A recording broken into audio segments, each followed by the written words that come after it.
Perfect. All right. Hello, everybody. Welcome back to Fast 52, where we just got done with the Majora's Mask no-hit speedrun. And now we're going to be moving on to Echoes of Wisdom, which is the brand new, newest Zelda game that's been released in the franchise. And this, if I'm not mistaken, is its 1-year anniversary right now. So we're celebrating its 1-year anniversary with the speedrun of Echoes of Wisdom. And this run is going to be an absolute blast. Normally, when you see the newer Zelda speedruns, it's usually a lot less glitches, a minor skip here and there. But overall, it's pretty normal. Not this one. This one, they totally messed up and brought back some of the old classic N64 glitches. So I can't wait to show you. As a matter of fact, let's jump into it right now, shall we? I am ready to go. So let's start this in 3, 2, 1, go! Oh, let me know when we could do donations, by the way. I got a couple. Okay, yeah, sure. We can actually start off right away, right now, because we're actually getting a 50-second intro cutscene. Yeah, so that works. Running the donos. Yeah. All right, Comac, thank you for the $20, saying one hit is no hit, still legendary run in my book. Yo, thank you, brother. $10 from Shawnee, saying well done, ZFG, on the excellent MM run. Not a single hit, brother. Oh, my God. Fear Dragon with $25, saying thanks for the wonderful late night run. Love waking up to some Zelda at 4 a.m. You're still ... Hitless for my viewing. Yeah, dude, we didn't get hit at all. Golden Fighter, thank you for the $10. Congrats on the run, Phil. Can we get a DDR outro? No. All right. Bitter, thank you for the $5. Anonymous and Bob, thank you for the $5. Thank you, everybody, so much. Okay, so booting into this game. Now, I'm going to assume a lot of you guys did not play Echoes of Wisdom. Unfortunately, a lot of people missed out on this game. So, some basic, this game is using a modified version of the Link's Awakening engine, which is a classic 2D Zelda game. When you're starting off the game, I'm going to be playing as Link. So this is controlling kind of the way you imagine, right? I have 20 hearts in the top left. Similar to if you've ever played Tears of the Kingdom, it's kind of like that intersection right there, right? I'm Link, I have my sword and shield, I got bow, I got bombs, I am set. And this is sort of just the introduction of the game to get you into the lore. So, we're going to run through this mini dungeon right here. It's pretty straightforward. Unfortunately, that's why we actually have to play this. We can't just skip the early game. There's a lot of cutscenes, but we have to go through this one part because it does have some gameplay. So we're going to run through here, and when we get to the end of here, this is all teaching you the mechanics of the game, and we're going to be running through this, and it is not too much to worry about. Now, the one kind of a plot twist, right, with Echoes of Wisdom, in case you do not know, is that this is the first official game, we're not counting the CDI, where you can actually play as Zelda. So you're actually playing the game as Zelda, not Link. Now, we have one single fight with Link, and if I do this right, I should be able to beat this entire boss in 20 seconds. So, let's see if we can do this. So what we're going to do is we're going to run up, we're going to skip the cutscene, and then I'm going to hold this in. Bam, bam. That's phase 1. So if you hold in the bomb, you get a bomb shoot. Shoot the bomb. Now, before he spawns, go up left, throw 1, 2, 3 bombs, explode them instantly with the arrow. Instantly kills him. He does all 3 bomb damages. Then we're going to line ourselves back up. Throw 1, 2, shoot before he attacks. 1, 2, shoot, and he's dead. Bam. So that's the first boss done, and that's the introduction of the game. And that is the last we're ever going to see of Link. So say goodbye to Link, and now we're going to get into the actual run, where we get to do Zelda. Now, this intro, I should let you guys know, has so many cutscenes that we're actually going to do the escape sequence, reboot the game, and load up a save file. Because the early game here is about 15 minutes. I want to make sure I show you guys all the gameplay, but for all the cutscenes, we're just going to skip past them. So we're going to go through this intro now and then do that. So right here, there's just a small escape sequence. So it's not too much to go over. So we're going to spawn in here. We're going to try and break ourselves out.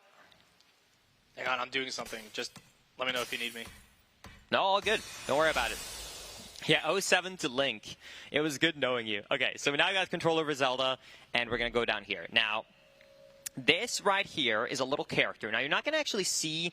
You're actually going to not see the entire introduction and the build-up of the lore of this game. So I can give you guys a little bit of a lore drop to catch you up, so you have at least some idea of what's going on, in case you did not play this game. So do you see that little thing right there, that little void area right there? So that right there is basically the equivalent of like the Dark World in this game. If you played a lot of other Zelda games, you will heard, you know, like it's the Twilight Realm, it's the Dark Realm, right? It's the, you know, the one you go through the wall in A Link Between Worlds. So in this game, it's called the Staled Realm, I'm pretty sure. So we're going to have to run out of it. And this is not, by the way, a cutscene. If you do mess up here and you get stuck at all, you instantly get sucked up and actually get a game over and have to restart. So we're going to run through this. I'm going to run all the way down here. And here's a little fun little mini thing they missed, by the way. They did not properly put this rock against the bottom texture right there, so you can actually run past it and not have to avoid that block, which is really funny. So we're going to run out here, escape it, and once we get outside, we get the opening of the game, and we get cutscene allure. So we're going to dashboard the game and reload. So I have a save file right afterwards. Basically, this is where you get the lore, where you go to the castle, you talk to, you know, basically Zelda's father, and then the void, right, the kind of teleport thing, shows up out of nowhere. Zelda goes, no! And then you basically get put on a task where you get thrown into jail, and you have to figure out how to save Hyrule and escape the castle. So as we spawn into this underground after watching all of those cutscenes that we definitely just watched, we are going to be getting treated with this cutscene, where we're now going to be introduced to the main character of the game, which is Tri. Probably inspired by Triforce. They were really cooking up on this game when they were coming up with that one. They really, yeah. Quite the imagination. Yeah, just Tri. So this is Tri right here. This is going to be our companion throughout the entire game. And Tri is going to help us save Hyrule. So, finally going to meet Tri. Now, I guess I could go over a little bit of the basic mechanics of how this game works. So I'm about to obtain my first major item. And this right here that Tri is going to be spawning is the Tri Rod. Once again, incredible naming from Nintendo, 10 out of 10. So the Tri-Rod introduces the main mechanic. So Nintendo wanted to make sure that you did not, even if you were playing as Zelda, they wanted to make sure it didn't feel like you were playing as Link. It felt like a unique experience. So what you end up doing with a Tri-Rod is you can go up to almost any object in the game and almost any enemy in the game and learn what's called an echo. And once you learn an echo, you can basically create duplicates or copies of what you just learned. And you can see that there's 3 real triangles behind Tri's head that are floating around. And those are kind of like your magic meter or your like mana, right? So depending on how rare something is, so this is a table echo, it might use 1, 2, 3, or 4 like Tri magic. You can see right there that one uses 1. Oh, it worked. Yeah, it works exactly. So now we learned our first echo. We're going to be able to start running. Now, to really teach you the mechanics... It says Anonymous 500, but that's me. Whoa! I'm you. Thank you, Phil, for the $500. $500. Thank you. That's me. I don't know why my name didn't appear. I messed it up. It's strange. All right, W hit chat. Sorry, go continue. No. Don't worry about it at all. So now we're coming in. Now, this is the escape sequence. Now, a lot of you guys have probably seen escapes. Now, if you watch Ocarina of Time, you will know that escaping guards are kind of a joke, and that is true in this game as well. It's a little bit hard, but if I have fast reaction times and fast movement, I should be able to get around. So I parkour around those first guards right there. And then for this one, let's see if I get the speedrun trick. He's going to run. Now, he stumbles a little bit when you have to jump over an object. So if I perfectly place those 2 objects, they jump up, get a little bit confused, and then I have time to make this cycle, run past, and I get through the entire section all in one go. Trust me, it's a lot harder than it looks. Wait, how did we change the name on the dono from Anonymous? Oh my god. Tech is on it. That's awesome. That's so good. Yeah, so we got through all of those, that entire section, and that is kind of like the intro section for the game. Now we get one more beautiful cutscene where we get to meet Impa, and Impa is basically going to give us our second main item, which is just a cloak, which basically just gives you a spin attack, which lets you cut down grass, basically, to replace you from being able to use a sword. Is this your favorite version of Impa? I don't know if I have a favorite version of Impa, actually. Do you have a favorite version of Impa? I don't know. But she's so cute in this game. She's so, like, she's old. Yeah. No, I absolutely love the graphics in this game. This, Link's Awakening and Echoes of Wisdom, when I see these games, I just get, like, a warm feeling in my heart. I don't know if it's just me, but this is, like, such a perfect just summer game to make me feel happy inside. And, I don't know, something about this kind of... you know, the graphics with the shading, with the lighting, it just looks incredible. Yeah, Absolutely. I really like the graphics of this game. Yeah. It is nice. Also, now we're going to see Impa, for once, actually just randomly kicking down 3. Which, by the way, if she could do that the whole time, I don't know why she didn't just rescue us. I don't know why she waited for us to escape. But, either way, I'll let you off the hook for now, Impa. Alright. So, we're finally done with that. Now the guards are going to come. Impa's going to say, you gotta go! Now, here, I need to make sure I pick up one object. This object only exists in Hyrule, and if I get this, my run is dead. I have to pick up this tree. This tree echo is essential to beating the game. There's also one more echo in this room that is essential to beating the game. So crazy. A tree is needed to beat the game. Yeah, there's 2 echoes in this room that is needed to beat the game. You need to get this tree, and then you need to get, appropriately, for 5 in the morning, this bed. Chat, how insanely, like, canon is this event right here? This run, the main item is a bed. The one thing Linkus and I are dying to you need to get one in the game, dude. You can't make this up. Yeah, no, this is Phil is not over exaggerating. This is going to be the main item that I will be using throughout this entire run. The bed is goated, and that is not just a joke. So yeah, we're gonna swim through here. Even when the game first came out, right? The bed immediately was like god tier. Yep. No, the bed is one of the best items. Right here, I'm going to save a little bit of time. Instead of having to learn and break these, I'm going to jump. And then by jumping in that little pillar, there is enough of a fall where I can break those boxes. Then we're going to swim through here. Going to go here. And we are about to finally escape early game. This is what I would call the equivalent of basically first cycle in Majora's Mask right here. Where we actually land at the beach and we get access over like the whole game. I feel like nothing will ever be as bad as Majora's Mask first cycle. This is way better. Oh, but I skipped like 10 minutes of cutscenes, trust me. Oh, really? Yes. Oh my god. Yes. No, it's almost 20 minutes to get to this point if I didn't skip the cutscenes. It stretches out, let's put it that way.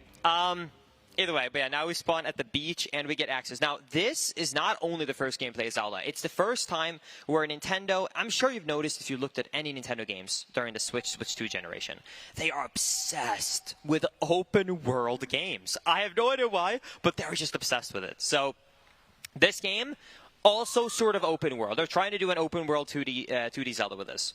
So, at the very start, you're kind of locked into the bottom square, sort of like, you know, the Great Plateau or the Great Sky Island. We are going to find glitches to skip out of it, but we are sort of stuck in a tutorial area. But the second you beat the first dungeon, the whole game opens up and it is open world, just like all the other recent Zelda games. Yeah, we get to this beach right here. Now, here's another thing I would like to mention. If you've played Echoes of Wisdom, you will know that this game is actually difficult. It is hard to beat the final enemies in this game. The difficulty of this game ramps up fast. On top of ramping up fast, it is just, like, if you ever get hit, you almost instantly die. Well, as you can see, this is one of the first enemies in the game. This is the first official area. This sea urchin. This is all my damage. This is what I'm beating the game with. I am beating the game with the sea urchin. The second enemy in the game. The literal second, like basically one of the weakest enemies. Because we are going to skip so much that I am never going to get a good enemy to fight for me. Dude, I remember fighting the Lionel in this game. The Lionel's really difficult. Yep. Yeah, no, you're going to see the Lionel later. Well, okay. You're going to see a skip of the Lionel if I do it correctly. If I remember correctly, some of the earlier runs actually did get items to deal with it, and some even wanted to capture the Lionel. But in this one, we try and avoid it at all cost.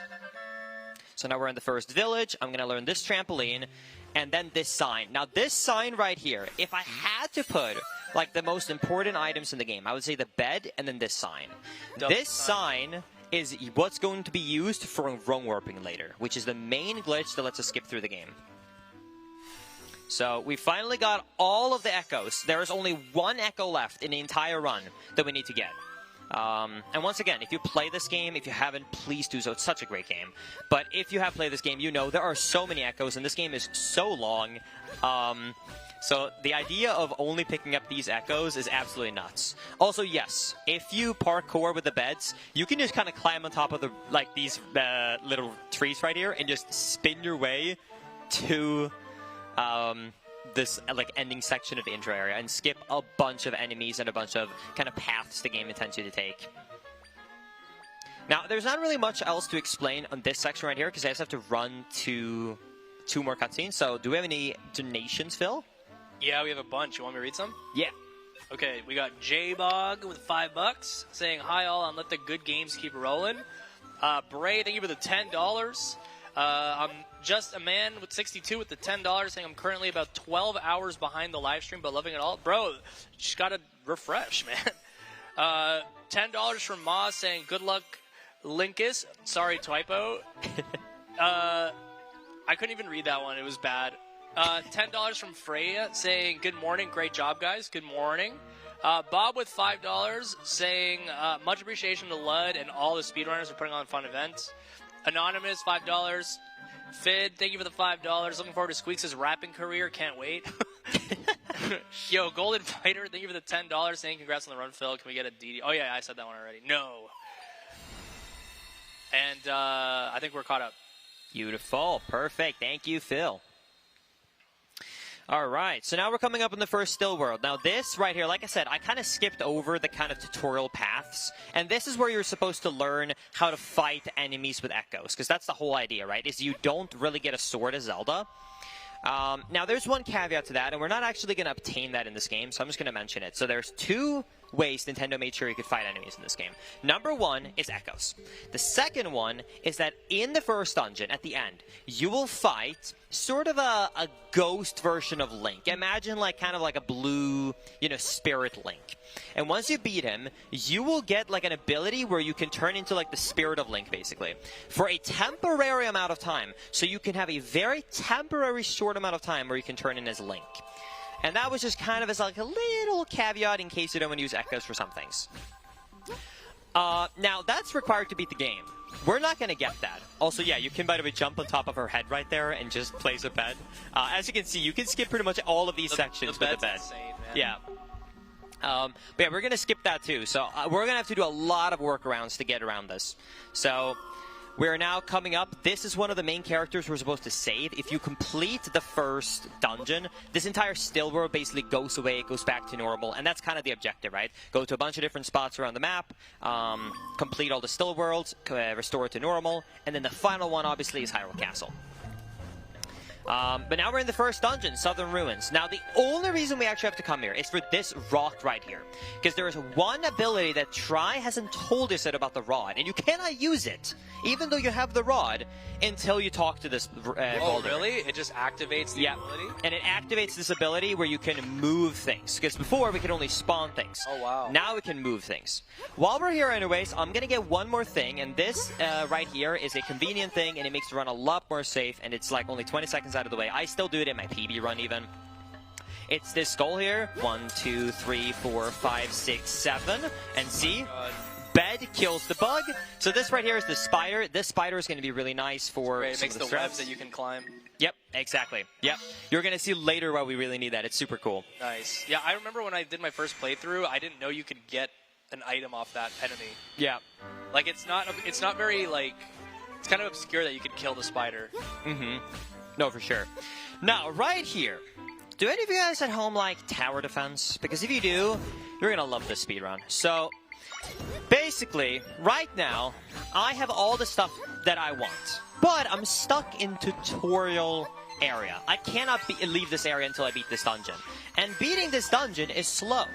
So, the only way out is, of course, a rung warp.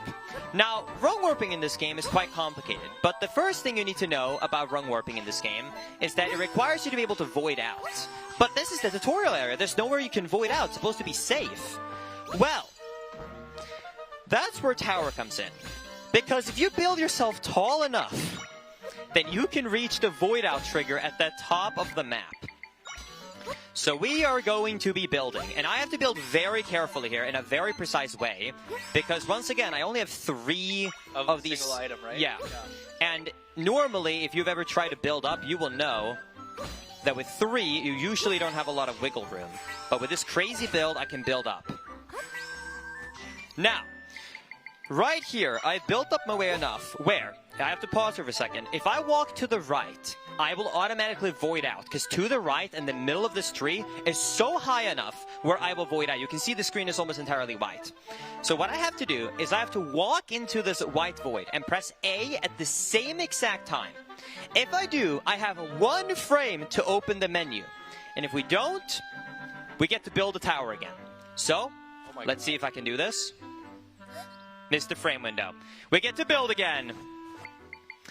Wow, that's really hard to first try, huh? Yeah, it is a very punishing trick, and it's kind of a feeling-based too. There's not like a great visual cue for it either.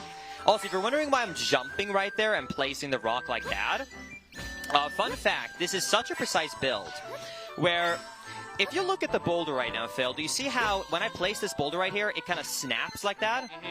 So that snap can make the rock go into the underneath object for 1 pixel. Oh. And 1 pixel is enough where the height, where the height is incorrect and it doesn't work anymore. Oh, that's ridiculous. Wow. So that is how precise, and it took a while for the community to find this build, basically. We're also gonna build up here.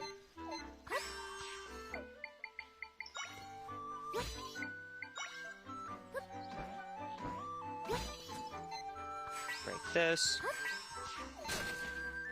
What? That's so unlucky. Okay. There's one more reason why, if you wonder, by the way, the time estimate is so much higher than this run. And that's because not only is this like I have to rebuild it every single time, right? But that should be pretty fine. I've done this many times. Even if I get the frame perfect trick, there is an RNG chance that my game will either not warp the right place or it will crash. And I will explain all of those details later. But it is both a build for each attempt. It's frame perfect. And why is it breaking? What? And it is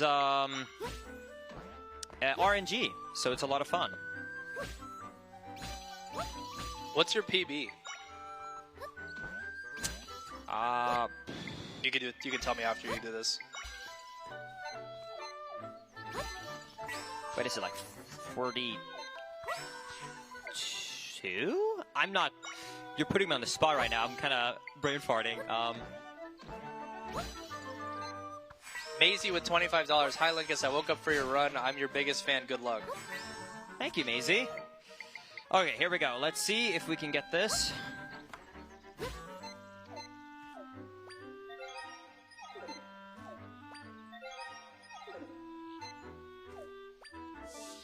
Okay, hold on. So right now, I got the glitch. So as you can see, what happened right there is I opened up the menu and it voided out. Now, because the game voided out when the menu was open, I now have control over Zelda. So if you look in the bottom right, if I walk around right now, do you see how she's actually walking? So the menu is open and I can walk around.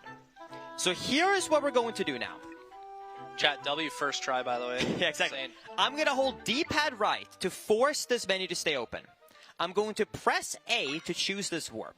Now, I need to explain something. What normally happens if you press a warp is you click warp, the game looks at the menu and sees, oh, he's hovering over this statue, and warps you there. Really basic coding, right? Well, since I technically don't have the menu open, but I do at the same time, what I can do is I can open up a second menu. And now when I press A, the game does not use the data of the statue. Instead, it randomly uses the data of Zelda's position value and different things like that, which means that instead of saying, hey, warp him back to the beginning of the game, I get warped to the Zora area. Bro, that's so 5-head. Holy. Wow. So basically, in a simplified way, by doing that tricky menuing glitch, I was able to make the game use different data in storage to warp me somewhere I was not supposed to. It basically used collision data and a bunch of other random data functions like that instead of the standard warp point. So now it can't, like, you're past the crash point, right? Yeah, so that was the crash. Now we're past the crash. Okay. And that's the RNG section. Got it. Now, you can see that I'm up at this section right here, the Zora section. This is also RNG. This is like this is a bad warp. because not only is it RNG to get the trick, it's also random where you end up in the overworld. So for precise runs, you really want to get the warp point further down in Zora's area. So if you're wondering why this movement right here is not perfect, it's because I have not been warped up here before. So that's the glorious thing of this first trick right here. Wait, what? You warped to a different spot? Yes, normally I get warped down to a different Zora. So this is why this first rung warp is random, because it uses data that we cannot, as a human, basically manipulate. Does that make sense? So is that a reset point then if you get a bad warp? Oh, 100%, yeah. GG? Yep. Dude. You have to get it first try, and then you have to get, I would say like 60-70% of the time it works. Oh, that's not bad. But like 30% of the time, you just got to start over. What's the FPS for that frame perfect pause? 30? 60. Oh, 60. Dude, that's crazy. Okay, that's fine. We didn't die. Okay, now, believe it or not, I'm ready to beat the game. So, I have all the items I need. That's why we wanted to escape. Now, you might be wondering, why am I going across this entire overworld? Well, for two reasons. One, I need to unlock this warp point. And two, I would prefer to not build up to the skybox again to be able to do a rung warp. So I'm going to go to the only other area in the game where you can get a forced void out. Lost Woods. That classical area in a Zelda game where you can just go up to the top of a woods and you can get a void out. I was really hoping to get some hearts, but it seems like this game is mean to me today, so we're just going to roll with, I guess, a quarter of a heart and just pray. Sure. Okay. Either way. So, we're going to go over here. Now, I'm going to make a little safety save here. Actually, you know what? No, I'm not. There is a small chance we can mess up this rung warp, but it should be fine, hopefully. So, I'm going to do the same trick here, that I'm going to try and read the sign on the same frame that I open up the menu. Got it. Now, what I'm going to do this time is a little bit different. I'm going to open up this menu, warp to the statue that I unlocked, the little warp statue, outside of the first dungeon. And I'm now going to have to play completely blind. And these loads, by the way, are also really long, because it's trying to load the game and keep the menu up at the same time, and the game is not happy. But somehow it does not crash. Trust me, we're still good. It's trying. Is there sound? Nope, there's nothing right now. What? Okay, it finally worked. So you can see the menu's still open, and we're going to walk all the way to the still world.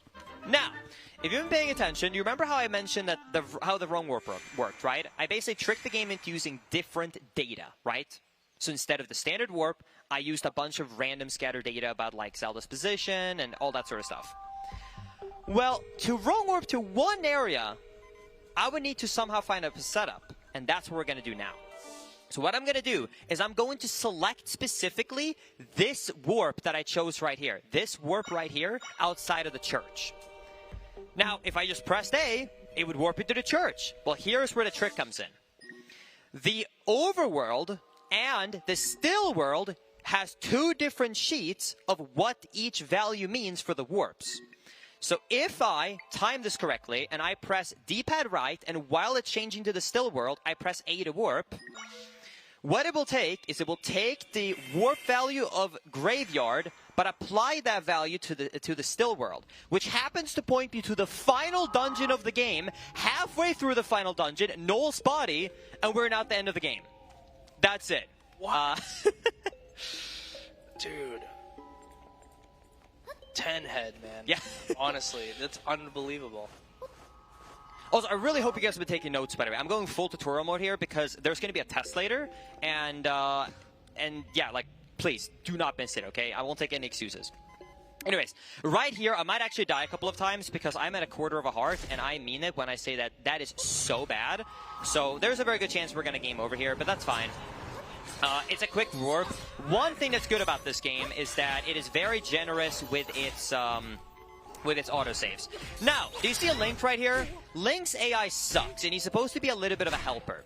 Well, we don't have any enemies to attack with, so we have to rely exclusively on Link for this entire run. Oh my god, that's right. You're supposed to have a lot more of those things at this point. Oh wait, yeah, the setup doesn't work because I only have a quarter of a heart. Well, one good thing about gaming over is now we get our health back. Bang. Alright.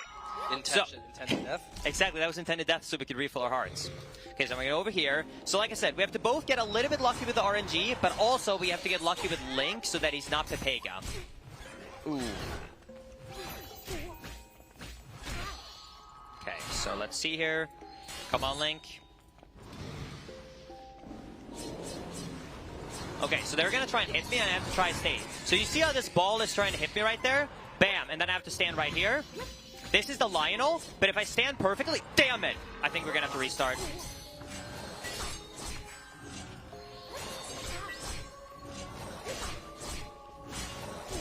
Yeah, unfortunate. Oh my so God. this Lionel right here is so strong, he will one-hit you, and Link basically can just not really kill him. He's that strong. So we have to perfectly line up that ball there so that it stays. And that's one other reason I love the speedrun, by the way. It's really hard and it's not marathon safe. But I love Souls games, right? I'm sure you guys love Souls games, right? Dark Souls, you know, Elden Ring. Well, the thing that's really cool about the speedrun is that, in my opinion, it sort of turns a standard, basically, you know, fairly easy speedrun. You know, Zelda is pretty easy usually, into a more Souls type of experience. Because we have to try and navigate all of this with the most minimal one-hit KO difficult enemies out of any Zelda game. Yeah, that's wild. Yeah. The fact that you have to fight all these enemies with basically no items. Okay. Okay. We got the setup, so now he's just going to spin around us. He's slowly getting hit by the sea urchins. A quarter of a heart, by the way. But if he hits that enough, he dies, does not spawn the Lionel, and we're past the first enemy room. Wow, that's wild. Whew. Okay. Now, more things going to be broken. So, right here, I'm supposed to get a cutscene where Link runs to the left and I run to the right, and we split up. But that cutscene does not play because Link did not properly enter this dungeon. So when I enter this room, Link is not on the left. Why am I mentioning this? Well, I have to hit this switch. And if I hit this switch, a cutscene is supposed to play with Link basically reacting to it and running through the door. But because it doesn't exist here, the game soft locks if I hit this. So what I have to do is I have to pause buffer, frame perfectly, so in the same frame I hit this switch, I can save the game. Because then if I reload the save, the game is going to remember I hit the switch, it should be open, but it skipped the cutscene. So that was just to skip a complete wrong basically a soft lock right there. Now I'm actually going to die intentionally. I need full health right here for this section. So we're going to take some damage here. Now here, Link spawns properly. For some reason, some rooms he spawns, some rooms we don't. He doesn't. And it's just a bunch of flags in the game. So once again, we're going to have to rely on the sea urchin. So we're going to have to do this really precise setup here, where I run here, grab this guy, then before this guy attacks me, because this guy will one-hit me, I'm going to jump and drop them in midair to insta-stun lock him. No way, that works? Yeah, so I'm stun-locking this enemy that would one-hit me. And then I have to keep going because I have to kill the wolf, and the wolf will also one-hit me. Normally Link would start helping me here, but Link is still fighting the enemy. There we go. Now I can walk over here. Link kills the enemy for me through the wall. What? Dude. And here's the even cooler thing. Here, I'm supposed to go to the right, go down, and do the entire left of the dungeon. There's like half of the dungeon left. But remember how I said Link never spawned properly? Well, that means the door here never locked. And normally, you go through half the dungeon by yourself. Now you split up from Link, and you team up with him after you run through the entire dungeon. And this room actually takes you there automatically. So you meet back up with Link, or on his side, where you're supposed to be on the left. You carry him up on his side that is to so the top. Cool. Stand on the switch, and basically do his job for him. And that skips the other half of this dungeon. And believe it or not, that's the end of the dungeon. Now we just have to beat the final boss, which is incredibly difficult. Once again, Souls style here. I have to rely on so much RNG because I have no damage, meaning we have to rely exclusively on Link. So I have to play perfectly, avoid all the enemies, don't get trolled, and hope that Link attacks the boss properly. Bro, you got this first try. I hope so. Easy game. Yeah, no, this is where most of my PB runs will just end up dying. Not just to Link only, but it's also just hard to do. So here we go. Chat, 60K if he gets it first try. Ponzi and Shadow, thank you for the $25. Appreciate you guys. Cosmers, thank you for the 5. Stretch it out. All right. Now we're going to jump up and attack. Link. Link. Link. So, thank you, Link, for giving me this perfect demonstration for the marathon, why it is so annoying to rely on Link. So imagine this was a record run and I just lost 20 seconds because I'm having to deal 1 HP per attack with my sea urchin while Link is jumping in place. Thank you for the demonstration. Cinema. Absolute cinema. Couldn't have scripted it better. So now we know what not to do, Link. So now let's do the opposite, okay?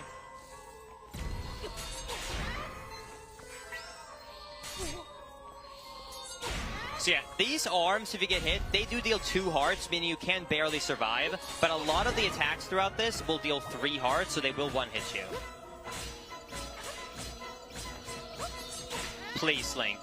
Bro, he is being a one-hit. That's crazy. Oh my god.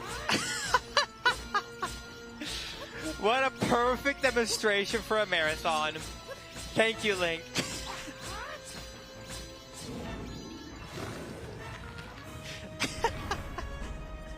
Alright, anyways, that's 2 out of 3 faces. There's 3 faces to the boss, and each one, it's always the rule of 3 in Zelda, right? So we're gonna go through here.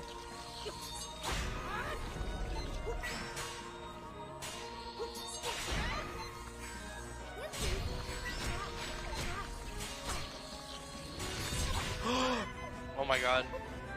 We're good? Okay, that's the attack that does 2 hearts, so we can technically get hit by that one. We're fine.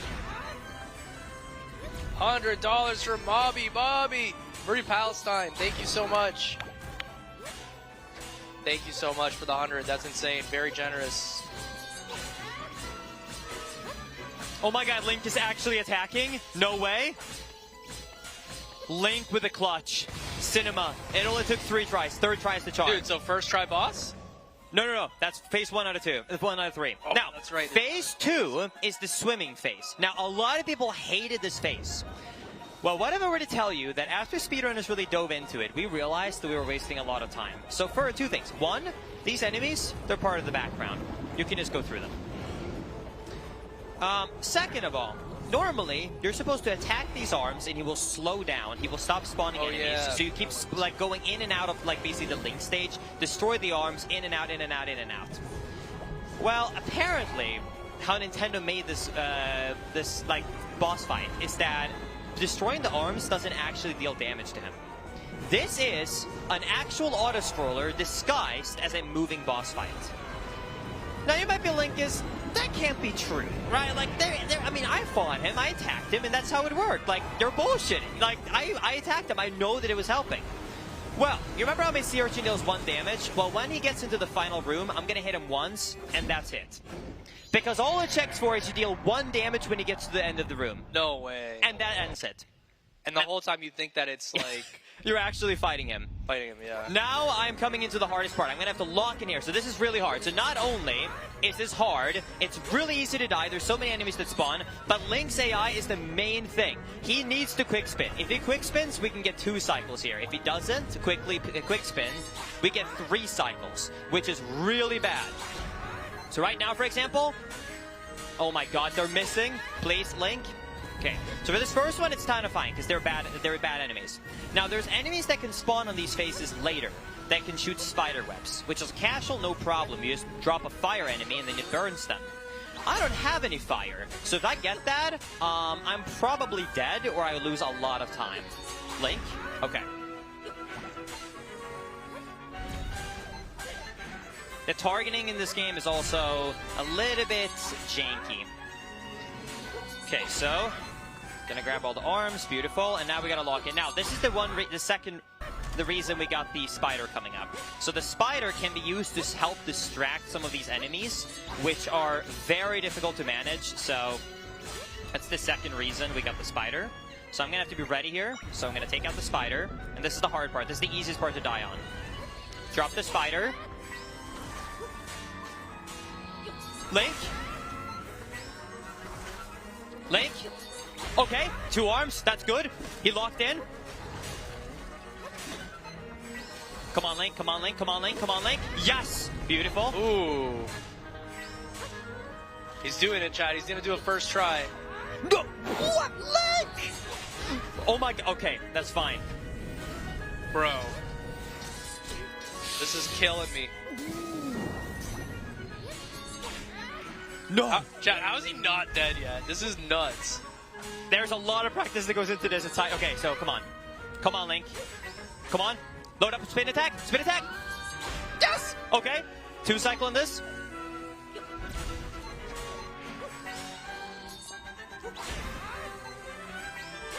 Okay.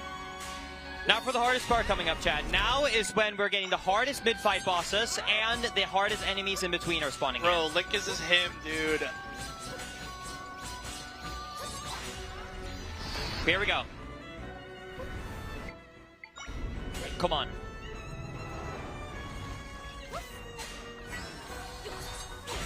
Okay, 1 arm. We'll take it. Okay, they got distracted by the spider. That's good. Please, Link. No, I'm gonna be grabbed. Did he get the arm? I didn't see it. So if Link takes too long, then that arm comes out and I have to start spinning away. So he has to be fast.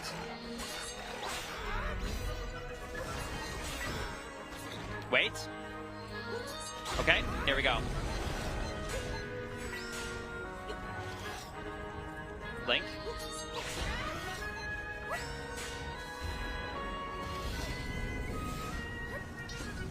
There's so much happening on the screen right now. It's unbelievable that you're keeping track of everything. Okay. Please give me good luck and let me get a 1 cycle here. Or a 2 cycle in total then. Please, Link. Don't. Oh my god, he released the spin early. Please. Oh my god. Hold on. Deathless. Maybe deathless. Hold. No shot. First try?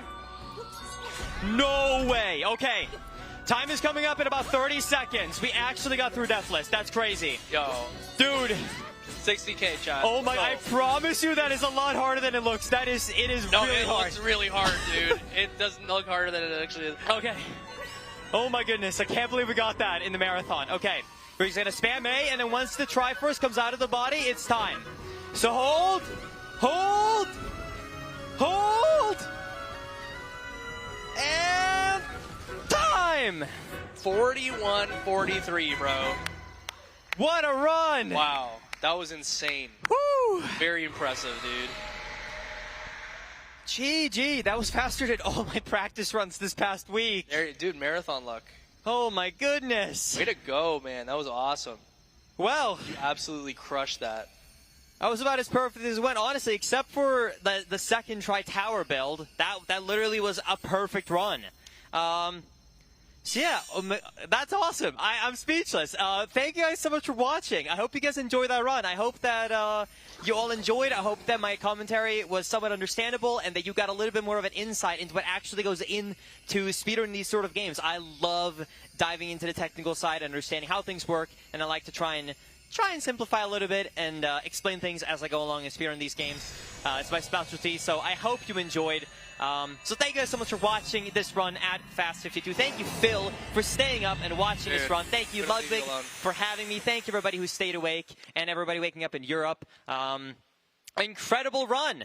But we're not done yet. We have so many more amazing runs of Fast52. If you want to see more Zelda, we got Ocarina of Time tomorrow. We got Wind Waker on Sunday, one of the final runs where I'm going to be showing you how to beat Wind Waker in less than 1 hour. It's going to be an incredible run. If you want to see more Zelda content, you can check my channel out, Linkus7. But you don't have to wait that long to see more awesome content. Because coming up next, we got, I want to say it's Super Mario Galaxy? Big run coming up. Yeah. So it is going to be an absolutely amazing time. So thank you guys so much for watching. I appreciate it so much. Yeah, thank you guys for staying up. Thank you, everybody in the crowd. I hope you guys will enjoy the rest of the show. Also, there was a few extra donations, but the computer decided to do an automatic update. That's amazing. Thank you, Windows. Shoutouts. Cool computer. But yeah, either way, thank you guys so much for watching. I appreciate it. If you want to check me out once again, Linkus7 on YouTube and Twitch. I do a bunch of Zelda and Nintendo content. But that being said, we're going to throw it over to a very short break. And then in about 5 minutes, you're going to get Super Mario Galaxy. So stay tuned for more awesome content. This is Fast52, and we'll see you guys soon. Thank you so much, guys.